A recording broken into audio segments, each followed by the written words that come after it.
Bonjour, nous sommes le jeudi 30 novembre. Bonne fête à tous les André, c'est la Saint-André, frère de Pierre, le disciple aussi, six frères, cousins, certainement aussi d'autres apôtres.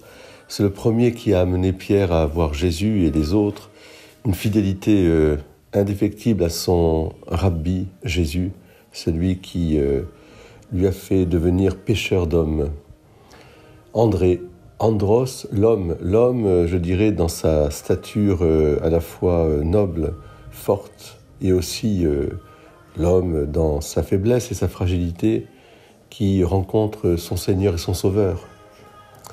C'est ce que chante précisément For King Country, Kingdom Come, oui, c'est le royaume qui vient à lui et qui change tout parce que c'est l'amour de rédemption, l'amour de guérison, l'amour, je dirais, qui comble le cœur assoiffé de l'homme. C'est un amour incarné, un amour proche, un amour qui, je dirais, descend dans notre humanité. Les mains de Jésus viennent nous relever, son cœur vient nous remplir d'espérance et d'amour.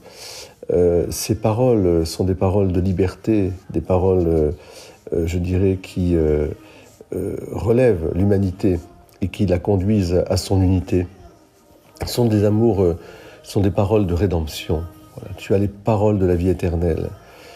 Et Saint André, imitateur fidèle de son maître, a compris que dans la croix du Christ, il y avait, cette puissance d'amour qui se manifestait.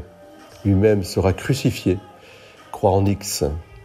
Oui, une très belle fête à tous les André. On en connaît, je leur souhaite vraiment le meilleur du monde à tous ces André, et en particulier ceux qui gravitent autour de la paroisse. Je n'oublie pas aussi certains André célèbres qui sont aussi dans mon cœur.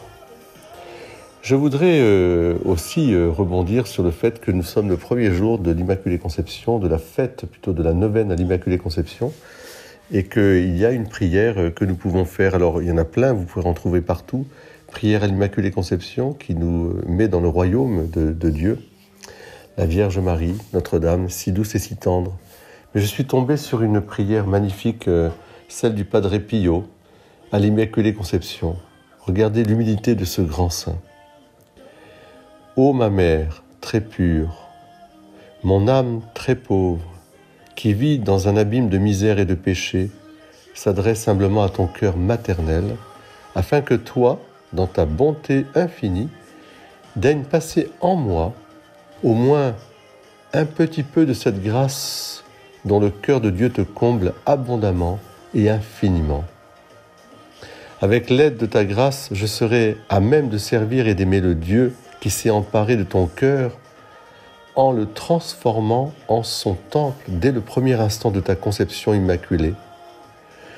Ô ma mère, que je suis confus, tellement plein de péchés en face de toi, qui a toujours été si pure et immaculée dès le premier instant de ta conception, ou pour mieux dire, de toute éternité même dans la pensée de Dieu.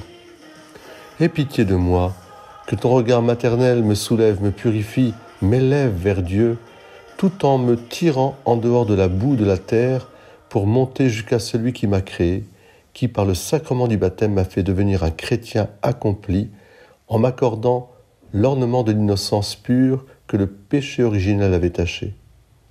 Ô ma mère, aide-moi à l'aimer. Comble mon cœur de l'amour qui brûlait dans ton cœur pour lui. De l'immense profondité de mes misères, je ne fais qu'admirer le mystère de ta conception immaculée.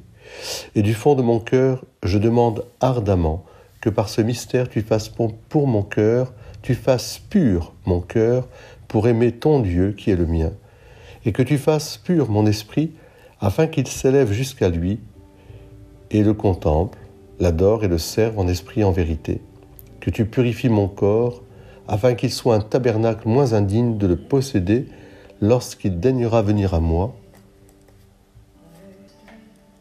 par la Sainte Communion. Ainsi soit-il. Très belle journée à vous tous, très belle fête de Saint-André. Et tous les jours, prions la Vierge Immaculée. Allons vers la fête des Lumières.